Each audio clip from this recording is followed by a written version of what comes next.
penskoran pula. Lepas murid kita dah jawab, dah selesai, nanti sebenarnya saya akan tanya, saya akan minta pendapat lah daripada semua, pelaksanaan PKL ni diperlukan sehingga bila? Apabila tamat sahaja tempoh untuk pelaksanaan, kita perlukan bantuan daripada guru-guru untuk membuat penskoran, untuk buat semakan. Disebabkan setiap literasi itu dia ada soalan objektif dan juga soalan subjektif. Untuk objektif dia auto marking, automatik dia dah keluar markah mengikut jawapan murid. Manakala untuk subjektif perlukan secara manual lah. Jadi kalau untuk penskoran, bila dah masuk pada fasa penskoran nanti, kalau sebelum ni kami buat asing sebenarnya, taklimat untuk pelaksanaan, selesai pelaksanaan barulah kita buat taklimat untuk penskoran. Tapi sebab kita tak ramai, kita gabung terus saja. Nanti cikgu pergi sahaja kepada link tree, cikgu pergi bawah sekali penskoran PKL. Cikgu klik dekat penskoran PKL, akan keluar paparan dalam drive, dia ada 4 file lah. Kalau yang ni sekarang ni, kalau cikgu klik saya masih lagi hide lah yang ni, maksudnya belum boleh dibuka sebab belum lagi penskoran. Nanti bila penskoran saya akan buka lah link untuk semua. Cikgu pilih nak buat penskoran literasi kewangan ke sains ke matematik ke bacaan. Okey, selepas membuat pilihan, cikgu akan jumpa 3 file. Cikgu akan dibawa ke berikutnya, ada 3 file. Satu namanya naskah murid, yang kedua naskah guru, yang ketiga template guru. Okey, untuk penskoran ni, untuk makluman, kita buat secara dalam talian, dikumpulkan di Google Sheet lah. Nanti saya share benda ni, cikgu akan buat semakan di sana. Naskah guru ada dalam tu, satu ialah bentuk PDF, soalan-soalan yang murid jawab, perlu jawab ataupun dah jawab. Yang kedua ialah dalam tu ada panduan penskoran. Jadi guru-guru yang terlibat dalam penskoran di sekolah masing-masing perlu dapatkan panduan penskoran di sini, di naskah guru. Klik naskah guru akan ada. Di slide seterusnya tu saya ada tunjukkan beberapa contoh. Okey, bila cikgu klik sahaja pada template guru untuk penskoran, okey, ini saya ambil contoh kewangan. Jadi cikgu akan dibawa kepada Google Sheet. Google Sheet macam ni Soalan dia banyak. Tapi yang dipaparkan untuk cikgu hanyalah yang perlu dibuat penskoran sahaja untuk memudahkan cikgu lah dan juga selesa di mata guru untuk membuat semakan. Sebagai contoh untuk literasi keuangan hanya ada 2 soalan dan saya asingkan ataupun saya bezakan kedua-dua soalan ni dengan warna untuk memudahkan lah, dengan niat untuk memudahkan. So cikgu tengok contoh yang ni, ini minta maaf lah saya ambil contoh yang ni. Contoh daripada sekolah ni, okey, dia tengok murid ni jawab. Berdasarkan jawapan ni, cikgu perlu rujuk panduan penskoran. Panduan penskoran ni terpulang, kalau cikgu boleh guna tab ataupun tablet lagi satu boleh, ataupun cikgu print pun boleh juga. Cikgu tengok dia punya panduan penskoran. Okey, macam mana kita nak buat penskoran? Okey, penskoran dia macam ni. Contoh untuk soalan item 3 ni. Murid, soalan dia berbunyi, anda memilih untuk membuat bayaran secara ansuran bagi telefon pintar. Apakah satu kelebihan membayar secara ansuran?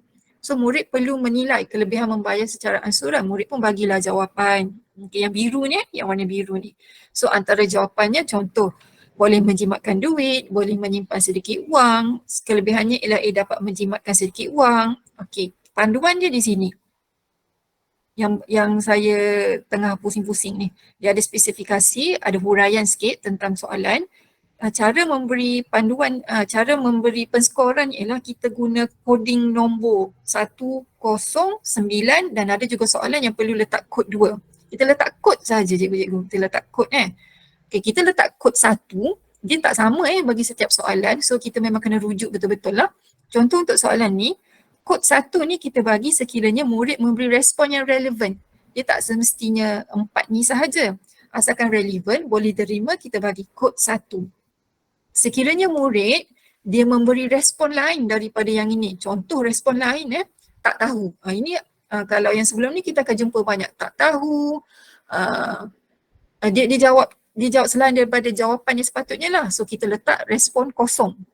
Kita letak kod kosong sebagai tanda respon lain. Dan ada juga murid dia tidak respon. Cara dia tidak respon ialah sebab Google Form ni kita dah setting setiap satu tu dia mesti jawab. Jadi bila dia tak jawab, dia tak boleh nak jawab, dia letak noktah. Dia letak apa-apa tanda sahaja supaya dia boleh klik next untuk soalan berikutnya. Jadi itu kita kategorikan sebagai tiada respon lah. Itu tiada respon Ini adalah cara macam mana guru-guru nak letak kod bergantung satu. Saya ulang lagi sekali kita bagi kod satu kalau soalan ni sekiranya dia bagi jawapan penuh. Kita bagi kod kosong sekiranya dia menjawab respon lain selain daripada jawapan. Yang ketiga, kita bagi kod 9 sekiranya tiada respon. Tiada respon tu contoh dia letak noktah dan sebagainya lah. Hanya sekadar untuk membolehkan dia pergi next soalan berikutnya. Okey, saya teruskan. Ini adalah contoh untuk sains. Sains dia banyak sikit Kalau tadi keuangan cuma ada 2 soalan. Kalau sains dia ada 10. Paparan ni pun kecil sikit. Okey, dia ada 10. Okey, dia ada 10 Okey, contoh soalan ni. Murid dah jawab. Okey, ini adalah contoh tiada respon ni. Dia letak noktah. Dia letaklah apa-apa simbol sahaja. Okey, bila cikgu dapat template tu nanti, dia akan jadi macam ni tau cikgu. 01, 0/1, 0/1. Ini maksudnya tidak disemak ni, belum disemak. /2 tidak disemak Okey, ini adalah contoh sebelah sini panduan penskoran. Sekejap. Okey, panduan penskoran sekiranya dia ada kod 2. Selain daripada kod 109 tadi, dia ada kod 2 juga. So kita ikut sahaja panduan penskoran. Kami ikut soalan ni. Okey, ini soalan lain sebelah kiri, sebelah sini ni panduan lain sebenarnya.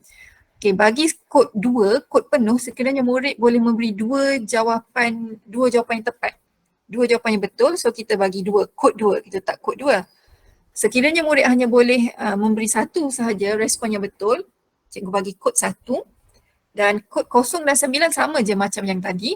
Kod 0 sekiranya tiada respon tu contohnya macam saya tak tahu, kamu nanya, biasa kita jumpa yang macam tu, ataupun missing. Missing tu maksudnya dia tak jawab, dia letak noktah dan sebagainya. Yang perlu bagi perhatian ialah kod 2, kod 1 tu lah. Kod 0 dan 9 saya rasa senang sikit lah untuk kita faham So ini adalah contoh terakhir lah untuk kaedah penskoran.